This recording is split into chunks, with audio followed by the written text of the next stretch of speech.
Bismillahirrahmanirrahim. Hari ini kita akan jawab soalan SPM 2019 kertas 1 soalan 49. Rajah 18 menunjukkan sebungkus baja. Okey, pada baja ni dilabel ammonium phosphate. Dia kata, dia tanya berapakah jumlah jumlah peratus nitrogen dan fosforus dalam baja tersebut. Okey. So, yang pertama, untuk jawab soalan ini, yang pertama you kena tahu dulu apa formula kimia bagi ammonium phosphate. Okey, ion ammonium adalah NH4 positif. Ion fosfat adalah PO4 3 negatif. Mana saya tahu? Yang ini ada dekat dalam buku teks. Pada muka surat 67. Jadi bila sepatutnya you dah hafal lah formula bagi cation dan anion ini. Okey, so bila dua ion ini bergabung, macam mana kita nak buat?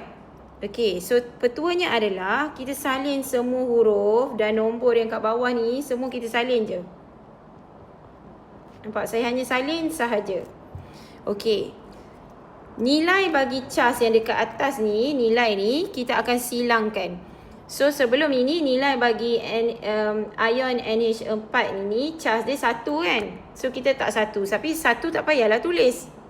Okey, 1 tak payahlah tulis. Yang kita silangkan sekarang adalah untuk yang 3 ni.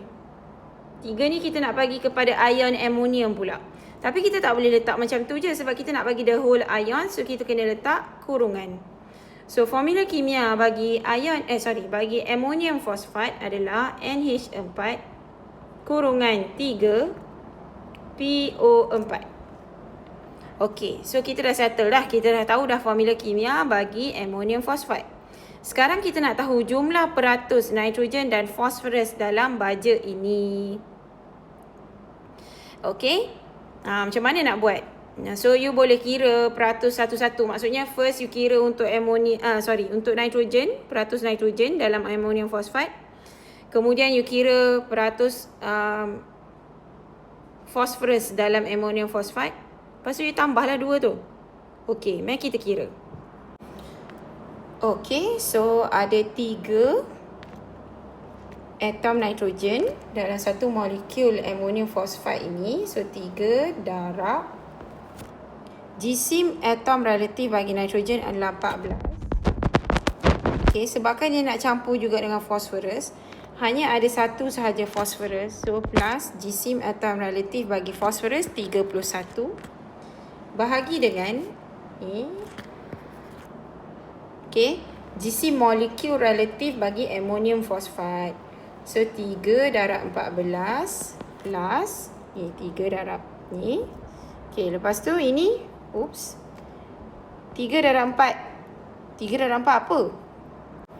12 kan? So 12 darab dengan 1 plus ni 31 plus ini ada 4. So 4 darab 16 jisim atom relatif bagi oksigen. The whole thing ni kita darab dengan 100. Okey, nampak ke? Okey, so dia macam tu. Okey, so dan kita tekan calculator. Kalau nak silap ni is because you salah tekan calculator lah. You careless in that sense lah. Sebab this is soalan maths yang sangat simple kan? Okey, so janganlah careless tekan calculator ke salah tengok nilai ke those kind of thing. So, kita akan buat 73 bahagi 149 darab 100. Okey. So, ini dapat 48.99%. So, jawapannya D. Okey, itu sahaja. Sekian. Terima kasih. Bye.